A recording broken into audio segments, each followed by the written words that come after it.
Geordie Journos. We're all smiling, but that's just generally our sunny disposition that we have here in the Geordie Journos. It was I'm just blown away by the absolute utter carnage and chaos that Newcastle United are producing week in, week out. Of course, for anybody who doesn't know, I suspect if you're watching this video you probably know exactly what's going on. A 2-2 win against Bournemouth with a last minute Matt Ritchie. Honestly, like, if you think of all the things that could have gone on, Matt Ritchie coming off the bench and banging in a pinball deflected assisting finish. himself. Yes, assist and goal to rescue a possibly undeserved. I think Bournemouth probably shaved this one, but you know, getting a result all the same at St James's Park. Dom, I'll come at you first. Like, just try and put some kind of context on that chaos that we've just sort of witnessed there before we go into the deeper analysis of what went on. It's hard, but I did put that question to Eddie Howe at full time, and he denied that it was chaos, or at least it wasn't as chaotic as the Luton game, which it is fair enough. It isn't, but Newcastle are now needing, as I put to Eddie Howe, 2, 3, 4 goals just to take points from games. Okay, the 4 games unbeaten. We haven't won here in 2 months since that Fulham win in December against 10 men, 3-0 win. Newcastle, it's not quite a fortress at St James's Park anymore, and we'd go into games previously against the likes of Luton, against the likes of Nottingham Forest, Bournemouth.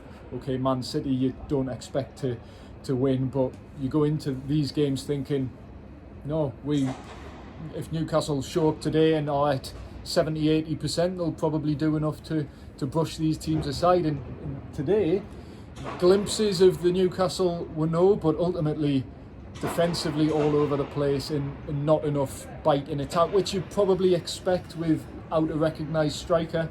But the goals are still coming, but it just doesn't feel sustainable. And Eddie Howe did admit that Newcastle are still way off their best, even though they did probably show that fairly recently in that win at Aston Villa last month. But yeah, Newcastle at the moment, it is just chaos. It's a roll of the dice against any team they face, whether it's a team up and around them near the top of the table like an Aston Villa, like a Man City, or whether it's teams fighting relegation like Nottingham Forest, Luton, Bournemouth slightly above them but haven't won a game all year in terms of 2024. So in the Premier League. So we went into this undoubtedly as underdogs and probably come away from it feeling very unlucky not to have taken all 3 points, and that was the manager's message at full time, because he was very disappointed, which we'll probably get on to, with the penalty that saw Newcastle get back into the game. But was he?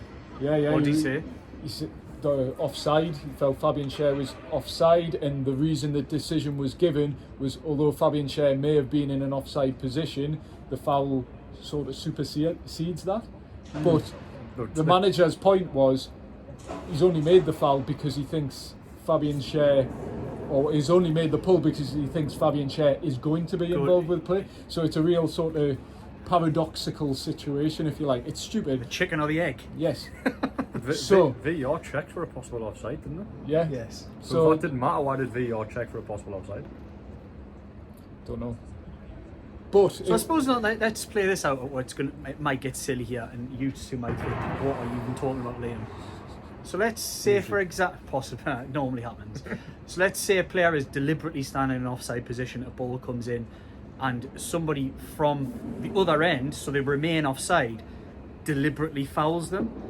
That's a foul, whether he's offside or not.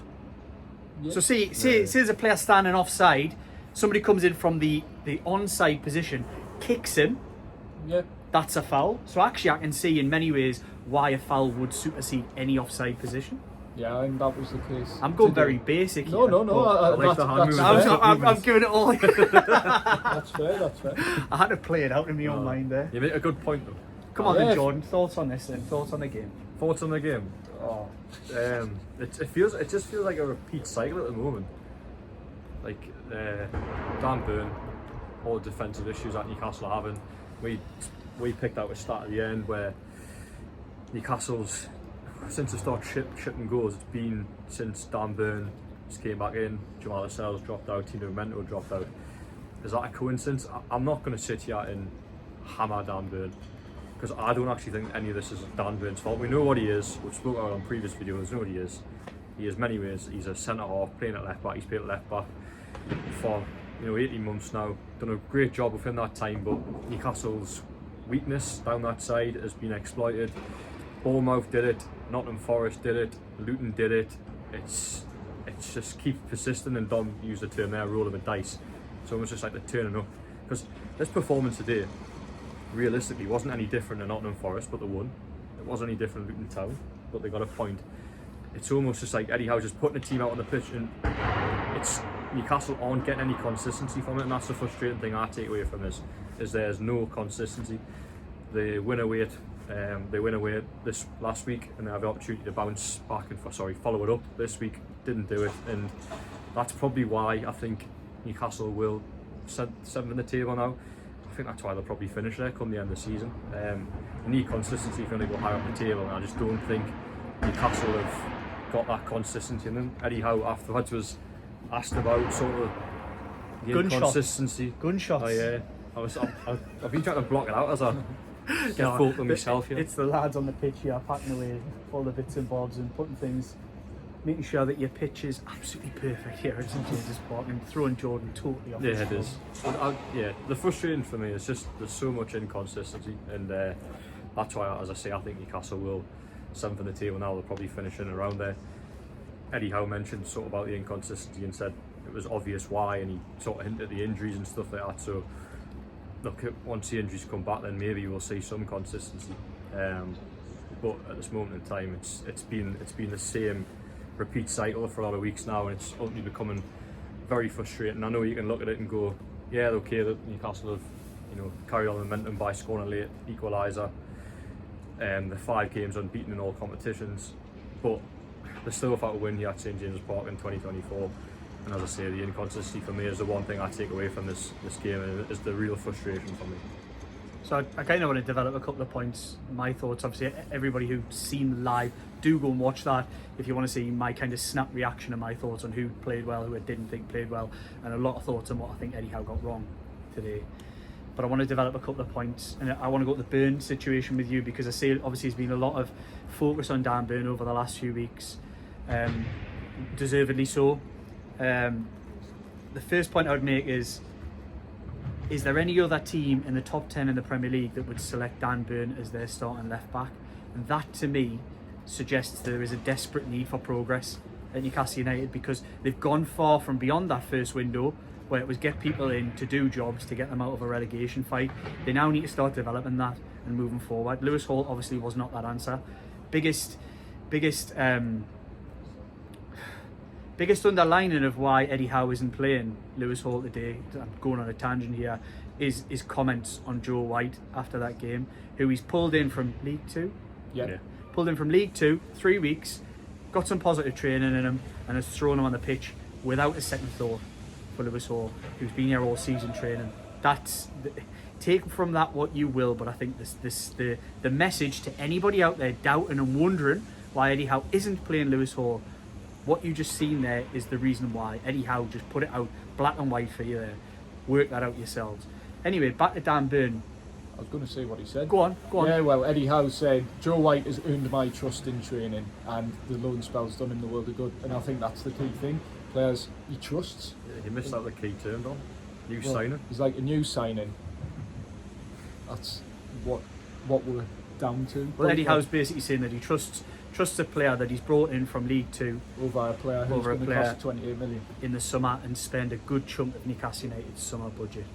Read into that what you will. I think all the doubters out there will know exactly why Eddie Howe's come to his decision. Whether that be right or wrong, we'll see. You've seen it out there for yourselves today. So obviously there's a lot of focus on Dan Burn on that left-hand side. I think for me a lot of the focus remains on Eddie Howe, but also the personnel in the team. Is it a system thing? Is it a personnel thing? I think Eddie Howe is playing a lot of players in a system. There's a system that worked for the players that he had last season, worked for the players that he had at the start of the season. It isn't working for them now. The midfield doesn't provide the defence with enough cover. The goalkeeper doesn't provide the defence with cover from the back. He's not sweeping up. That's not his game. Fair enough. The same goes for the midfield. They're not as athletic as they were before with the Joe Linton, with the Joe Willock and others in that team. Even Eddie Anderson, who gets up and down. They're not as athletic as they were. But to then keep playing the same team and expecting the same results from the players who obviously that isn't their strengths is an Eddie Howe problem for me. Similarly, teams have worked it out. As you say, they look at Dan Burn, they say, right, that left-hand side, Newcastle United, we'll go and exploit it.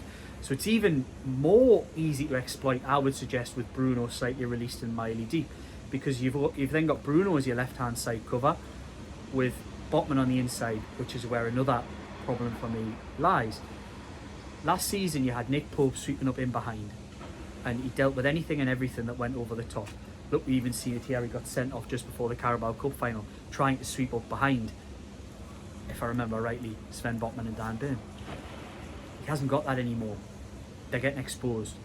For as much as Dan Burn levels have dropped and he's been poor and has partly been hung out to dry, in my opinion, by the manager, he's not been helped by the man inside him either. Sven Botman's a clever footballer with a lovely left foot, has very little pace. Very little pace. I mentioned it on the last video. Those two, if I'm an opposition team, I'm not just looking at Dan Burn, by the way. I'm looking at Sven Botman and I'm looking at Bruno in front of him and Miley there as well. And I'm saying, wow, that whole quarter of the pitch, we can get at them all day long. And teams are doing it. It's not taking a tactical genius to open Newcastle United up in that respect. And I don't think the whole blame is on Burn. He's getting very little support from Sven Botman on his inside. You mentioned it. You take certain players out that unit. Newcastle were a better defence with Jamal Lascelles playing and Fabian Schär on the left. They're a worse defence since Sven Botman come in. Now, Botman's has he had injuries? He's taken time to get up to speed. Then he sort of showed signs, maybe was it towards the end of January, you think, oh, he's getting it again. He's dropped off a cliff. And it's the unspoken about thing among the fan base for me at the moment is people talk and they want to shout about Dan Burn left, right and centre, or it might be Kieran Trippier up until recently where he was struggling. I've seen no criticism of Sven Botman. Sven Botman in the last 2 games for Newcastle United has been woeful. He's actually praised after Forest because I think he won all his headers. Well, that's fair enough. He's a big lad and so he should win all of his headers. I think statistics would... But what about the ball that the goalkeeper plays? It pings it straight up and he lets it go over his head and the bloke's in and then he get a penalty. Great, he didn't win that header. No, I think he still looks good statistically, but if you actually, to anyone watching the game... It's all on the eye. Yeah. He's been terrible the last 2 weeks. Moments. And everybody can have dips in form, and everyone. But I think it's more a system thing. I don't think the players are right in this system, and it's exposing the real weaknesses they have in certain areas. And it's easy for opposition managers to do. Look, this team isn't a disaster. I think it falls on the manager. He probably by now, in my opinion, should have tweaked things to make sure he's getting the best out of it. He can look at his midfield 3 and say we lack athleticism. And that's okay, but what strengths do we have and how can we get the strengths out of that? How can we negate some of the weaknesses that we maybe have by covering in certain other areas? Can we maybe say we're not going to be a team who's going to try and score 3 this week, but we're actually going to tuck our wingers in, whatever. I'm not a qualified coach. I'm not somebody who can sit and can really have these conversations. Look, we get paid, we're journalists. We get paid we're unqualified in terms of football. I know you've got a coaching badge, haven't you? I do actually. Yeah. No, yeah. Have you? No, I haven't either. Had to wrap my brains out. It was a long time ago since I got my coaching badge. So I've got nothing like that, and I can't sit here and pretend to say that I could have a detailed conversation about how to fix Newcastle United's problems. I don't know the answers to that, nor is that my job. But what I am saying here is I can see them, and the problem that I've got with Eddie Howe at the moment, which can be fixed, it can easily be fixed, is why aren't you seeing the same problems everyone else is?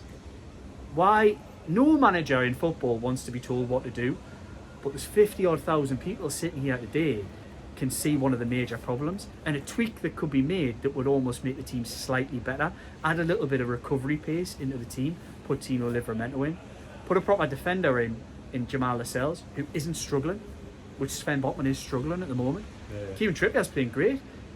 Seems like a lifetime ago we're talking about the struggles that he had. He's been great recently. Yeah. Nobody's talking about that. Sven Botman has been as bad as anybody in this little run of form that he's having at the moment, and we don't hear it talked about. It's all focused on Dan Burn. Yeah. I think that there's got to be a wider focus on that and say, is he getting that right? Is he getting that selection right? Is he leaving these players exposed? Is he hanging the left-hand side of this team out to dry because of certain other things he wants to do? I see certain reasons why he picks Dan Burn. I see a lot of other reasons at the moment for me as to why he shouldn't pick him. And I also think it's important that the manager has to protect players, and he doesn't allow this to go too far. Yeah. Because the more points and the more weeks where there's little errors, and look, I don't think Dan Burn was necessarily a disaster today. He wasn't great, and he probably wasn't explicitly, there wasn't a mistake that created the second goal. It was his hesitancy. He didn't want him to get run. He didn't want to allow the player run past him like every other winger has done in the last few weeks. So he just backed off and backed off and backed off and allowed the kid to have a strike whenever he wanted to take it, and he put it in the bottom corner. Great finish. But that wouldn't have happened with Tino Livramento, for example. It just wouldn't have happened because that confidence would have been there. Yes, he might have got beaten left, right, but he would have recovered or done something differently. For Dan Burn, it needs taken out the team because the criticism will switch from how not picking Livramento to Dan Burn's poor performances, and it won't take long to do that. I think it's on the manager again for me. I think in some instances, some fans, it will have already changed. It will have, and it probably already was from the start. But most normal thinking people, I don't mean that. Most, reasonable people can see it for what it is. Dan Burn, as I mentioned at the start, wouldn't be the starting left back for probably any other team in the top 10 to 12 in the Premier League, and that's fine. Done a great job for Newcastle United, bleeds black and white, would leave his heart and soul out there on the pitch behind her for the shirt, and that's all right. But he's looking weak at the minute, and he's a real weak point in the team. Take him out. I think that's a weakness from a manager not being able to see problems and fix them, and I think that's largely a wider problem in this team at the moment, is that there are huge glaring problems that a football manager is paid good money to fix. Doesn't seem to have the answers to at the moment. Yeah. And I want to see answers. I want to see Eddie Howe produce answers. 20 minutes at Nottingham Forest, there were answers. A flurry of, a little change at Aston Villa. I mean, he nearly let that slide too far, by the way. He only made the change after Watkins scored the second one, which then got ruled out. Then he made the change. He has a habit, because that would have been panic stations after that. But he has a habit of taking off Dan Burn after Newcastle United conceded. It's almost like he doesn't see the danger before it happens. That's a which surely a football manager's paid for, and I don't want this to become an Eddie Howe slaughter job, because that's not really what we're doing. No. But what I make a point in Newcastle World Analysis, check it out tomorrow. Yeah. Check it out tomorrow. Newcastle World Analysis that I've done is that, it's on the manager to see these things. It shouldn't be on the players. It's not the focus on the player. The manager should be able to see these problems and fix them, and that's what I expect from Newcastle United. Have elite upward ambitions. They're not on that trajectory at the moment. Eddie Howe has to keep proving that he is a manager who can live up to those expectations, and I think he's slightly fallen below that at the moment. I think every question posed by an opposition manager, whether that be Luton, whether that be Rob Edwards at Luton, whether that be Nuno at Nottingham Forest, are posing these little questions here and there on the park. Seen it again today, twice home and away against these, that they've posed all kinds of questions, and it's taken individual error, a VAR decision, a set pieces last week to break through. It's not, Newcastle United aren't opening teams up with open play. This whole idea that I've seen it push, the whole idea about scoring goals, an entertainer's idea. This isn't an entertaining team to watch, Newcastle United. It's entertaining for a neutral, but they're not creating boatloads of chances. Today and this week and last week against Forest and Luton, barely created a thing from open play. It's Luton, did I say Luton? Sorry. Bournemouth and Nottingham Forest. They barely created a thing. Bruno probably created the only chance from open play when he scored that goal, the winner. Today, it's taken a VAR decision, cross it the box, fair enough. That last one's fair enough. But they haven't created anything. They've never really opened them up massively. You expect that at home. Newcastle United are a good side. Gordon had two. There was a couple. Yeah. Miggy Almiron went through and then absolutely fluffed. Yeah, I get the point. I thought there was chances where Gordon should have put Gordon one so I don't know the statistics, but we can go away after this. I guarantee you, I would. I'm not going to say that because I might be wrong. I think they created more chances than us. Oh, they created plenty of chances. So that's not what you expect from a home performance in Newcastle United. It isn't like Newcastle United are going out and creating bucket loads of chances against teams. They're just not. They're just doing enough, and that will run out. You cannot rely on having to score, as you said, unsustainably 3 and 4 goals per game to win matches, and that's why they'll finish where they'll finish, unless there's some kind of changes made. There's if they can't tighten up, you put an elite manager in. I'm not going to name any names. Bang an elite manager, somebody proven from any point in history. bang them in here at Newcastle United, and I don't believe you would see the absolute chaos that we've seen over the last 6 weeks. Even with all the injuries, even with all the people out, I think you would have seen certain managers with certain ways of playing would have been able to tweak things to stop the rot. Yes, Newcastle United might not have won 3-2 at Nottingham Forest, they might have drawn 0-0, but I'm certain managers could look at that team and make it harder to play against. This team was hard to play against, hard to beat last season. They're probably the easiest team to score against in the Premier League at the moment. It's not, teams aren't having to work hard to create chances, and that's my biggest concern moving forward, and that's where the lack of foundation and the lack of sustainability is. It is anything Newcastle United achieved this season isn't built on any solid foundation. And yes, that comes from the injuries, it comes from all that kind of thing. But a top manager, you know, I see it with Jurgen Klopp at Liverpool. Doesn't matter who you take out the team. Trent Alexander-Arnold's been almost a transformative impact over, probably even far above Mo Salah and McAllister and players like that who've been signed. Trent Alexander-Arnold, to take him out the team, Liverpool still win and they still score goals and they still look good doing it. You take the goalkeeper, who's in my opinion the best goalkeeper on the planet, Alisson, they're still good, they're still quality. You take quality players, Salah goes away for a month with AFCON, comes back, Liverpool are still right at the top of the table, they're still winning games. That's what top managers do. You find a way no matter what squad you've got available. You use your youth players when you need to. We've seen so many. Like I say, Liverpool have probably got 30 players that could pull out their youth ranks because of the lack of investment there's been at this football club for so long. But they use them and they use those players and make sure they rest certain players, and that's been another problem. There's been too much reliance, even when players have been fit. Go back to games at the start of the season here where Eddie Howe put one player off the bench when he had a full squad. He's not rotated things enough and not used the squad enough. I'm probably going off on tangents galore. Well, I think you've been running for about 12 minutes. And I'm sorry. I think Eddie Howe deserves some credit, and we've got 23 minutes in without mentioning the man of the day, Matt Ritchie, coming off the bench, an inspired Eddie Howe decision. Yeah, so he got that sub right today, didn't he? Joe White. Joe White made a big impact for me. So faith in youth, man. He came on the park, showed confidence to want the ball straight away, and started trying to get things moving. And I'll have to watch the goal back again, but I'm pretty sure he's involved in getting the ball out there, moving it, getting it to Bruno and the ball going in the box. And it's a real positive thing that he changed the game with those two substitutions. I thought Matt Ritchie was absolutely brilliant when he came on. Well, he scored, and then you had a run down the right hand side as well, but he just wasn't quick enough to quite carry the ball. We just need Dwight Gale to bring the team back together, don't we? Free agent. Eddie Howe wouldn't rule it out. But yeah, Matt Ritchie, moment of credit for him. Good to see his first goal in front of a crowd here at St James's Park since that penalty against Man City over 5 years ago. So nice moment for him. I think it's fair, Dom. We're not really. I don't think any of us standing here is absolutely going in on Eddie Howe, but I think the overriding emotions that most fans haven't been here and watched this game elsewhere, and you might watch Match of the Day tonight, you might only see the highlights. I think most people will be pretty disappointed with the result despite the way it played out. It felt like a point gained in the end because of the nature of the game, but nobody's going to be happy with drawing 2s each at home to Bournemouth, and arguably being second best at home. Yeah, they were. After being second best at Nottingham Forest, but getting a result, getting a win. And you can even go back last time Luton played here. Luton were.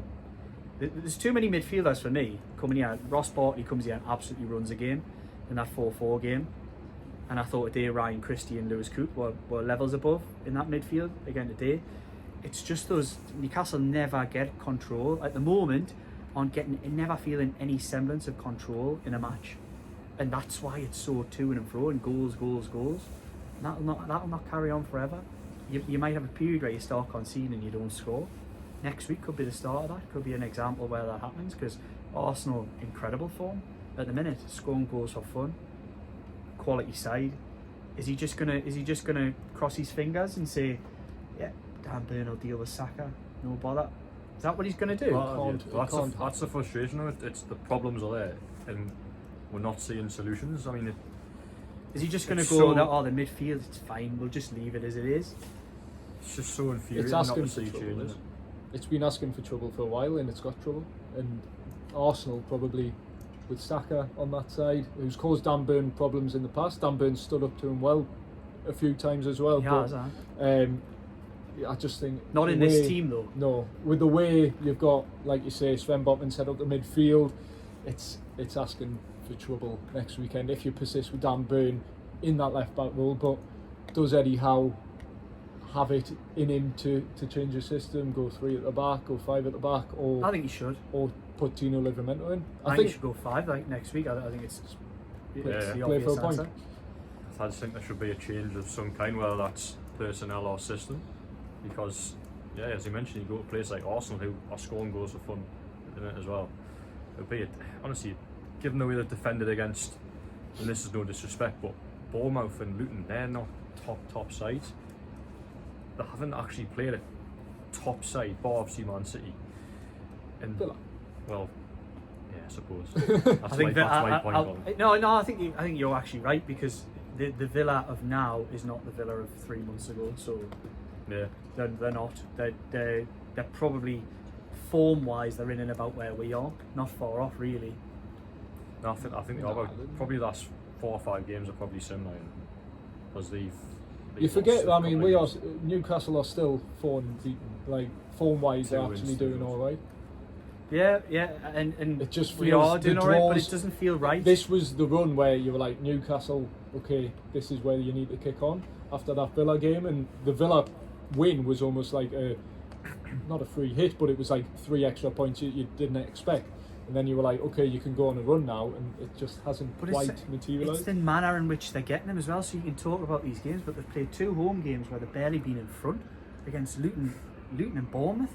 They've literally scraped a 4-4 draw against Luton, hung on to get something there in the end, because they had the better chances at the back end of that game. Don't let history be repainted. And again today, scraped to get a 2s each draw. It's the manner in which it's happening. It feels so built on sand. It's beyond belief. We've said that for a while though, haven't we? No, the season in general felt built on sand with the injury situation and things like that, but it's just...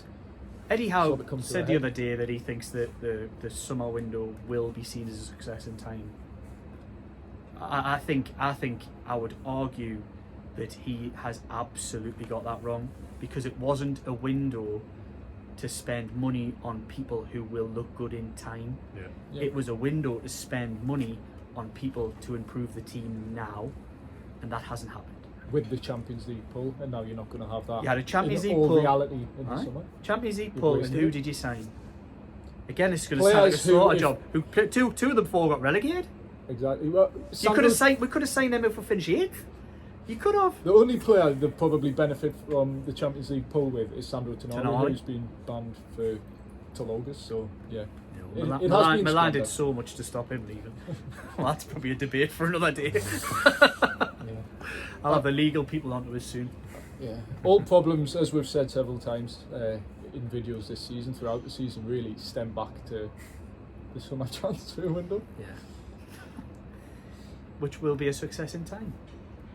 It's not a success at the moment. Lewis Hall will be on loan in the Championship club next year. That'll be a success. So there's the other one that I see. Obviously, I briefly mentioned it, but Lewis Hall, to me, I've said it probably on here before. He looks like a lad who's probably we know is almost certainly going to sign for 28 million, a good chunk of the budget in summer, and looks like a lad who needs to go and play 35-40 games at Coventry or Middlesbrough. He looks like he needs to go out and play games and learn the position.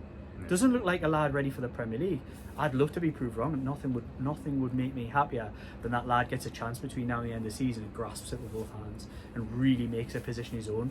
But it doesn't look likely, given the actions of the manager and the little performances. I got criticised earlier in the season for saying this. Watch the lad at Dortmund. Watch the lad even with a fantastic volley goal scoring performance in that win at Old Trafford. Watched him here against Manchester City and the other little performances that he had, and to me did not look like a lad who was ready to play Premier League football as a defender. Didn't look ready, and that's just with using your eye. I'm not, like I said, no qualified coach, and I'm sure they're working on it as we speak, but it looks like a massive mistake at the moment. As the Tonali thing looks a massive mistake. You can't hide from the facts. They are facts. If they basically went and spent a massive chunk of their budget on players who haven't had any impact in the team, and bizarrely the one who probably has had the biggest impact this season is one that he's now, almost through stubbornness in my opinion, is refusing to put back in the team. I'll go. Yeah. Blind loyalty, maybe. Yeah. Possibly. Anyway. But, I don't know, people have been all over. I think we've addressed pretty much everything. We didn't address that Dan Ashworth was here today. Dan Ashworth, Great. Although Eddie Howe hasn't spoke to him, despite saying yesterday he speaks to him all the time, but hasn't spoke to him since and doesn't know what's happening. Well, let's be brutally honest about his comments. You've probably mentioned it in your video the other day as well. That was the biggest shut your door on the way out I've ever seen from Eddie Howe, and it was nice actually in some ways to Refreshing. see, refreshing to see a bit of emotion and a bit of honesty and a bit of, not that he's honest, but a real like stark honesty, where he just told you guys exactly what he thinks about the situation. Sounds to me like, I don't think the relationship is as rosy as many paint out. I don't think the balance of power is as rosy as many people paint out, not from my knowledge anyway. And I don't think Howe's too disappointed to see the back of Ashworth. I don't think there's any personal problems there, not from anything I've heard. I think it's more a work thing. And I think that was really obvious. That was the biggest shut your door on the way out I've ever seen from a manager in quite some time, and just shows you what you think. And he's rightly so. If you want to be a part of this project, you're a part of this project. He signed up for the long term, and he's bailing out before he's even started, to be honest. And I think that's a really poor reflection on Ashworth if he leaves, which it looks very likely. I think he comes out of this looking quite poor actually, and that's from me. I understand the mechanics of what he kind of does and what little bits that he's put into place at the moment, but I think he looks quite fickle in many ways to have come in a project to say you're going to do something and then bail at the first opportunity. It almost feels in some ways a little bit of time wasted maybe in the last 2 years, but you'd like to think from the little bits we hear and see that there have been the mechanics of a Premier League club put in place, which you would then like to think there will probably be somebody come in and make adjustments and changes to the way they do things, but then you'd like to think at least there's been a little bit of foundation work. Plenty of people brought in on the scouting network, plenty of people brought in the coaching and the youth side of things. He's not a talent scout, and he's not somebody who signs players and who puts players to people. He just puts the right people in the right places, which I think that's been good in some ways.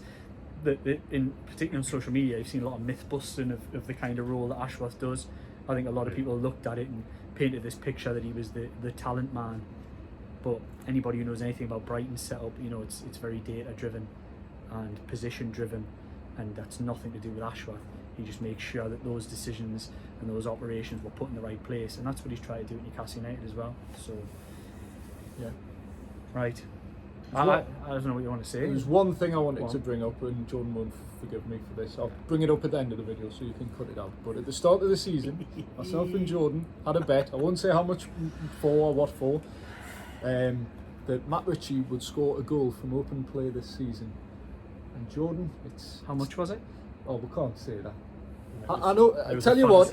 Yeah. It was a yeah, but you're going to come out of this brilliantly because you're going to waive it. Oh, I will, but whenever I shook hands. This was a agreed deal. But I mean, people want to comment if how Jordan should pay up. No. I'm cropping this video now. I'm the editor. I'm not putting that in. He'll have to ask his missus. Well, I don't know if he'll disclose that. When he dips into the savings, when he dips into the savings to pay off, pay off his this debt. is just getting personal. But yeah, Matt Ritchie, good goal from open play today. Just was a cracker's goal. Where's he heading the ball? I mean, it's going out for a throw-in if nobody touches that. I mean, we try to. Well, me and Jordan tried to remain fairly neutral in the press box, but yeah, knowing I'd won that bet, I did laugh. We all laughed. Whenever I shook one. I don't think. You can't do that. The bet was non-existent. I don't think anybody could. I think looking at you guys, we were all literally laughing. We could not believe, and it wasn't just the bet. It was I couldn't believe that Matt Ritchie was scoring Premier League goals in 2024. Yeah, is that gonna happen? I mean, what are that? This is kind of. I'm not gonna say this. Matt Ritchie's not a Premier League player anymore. He isn't. He doesn't get in any other squads. You've hammered him a few times. He doesn't get in any other squads in the Premier League. Full stop. Eddie Howe's got him there as effectively a cheerleader. He even said that. He basically said that today. Like he said, look, he's around because he keeps everybody going and he's positive behind the scenes. And I think inspirational. I do think if Eddie Howe's going to learn a lesson from this season is you need to have footballers who can impact games and play. Matt Ritchie doing that for 3 minutes here today doesn't mean you keep cheerleaders in your squad. You need a 25-man squad to play games if you're going to fight on 4 fronts. Not With his new cheerleaders. contract today, Matt Ritchie, like, I think. Do you think?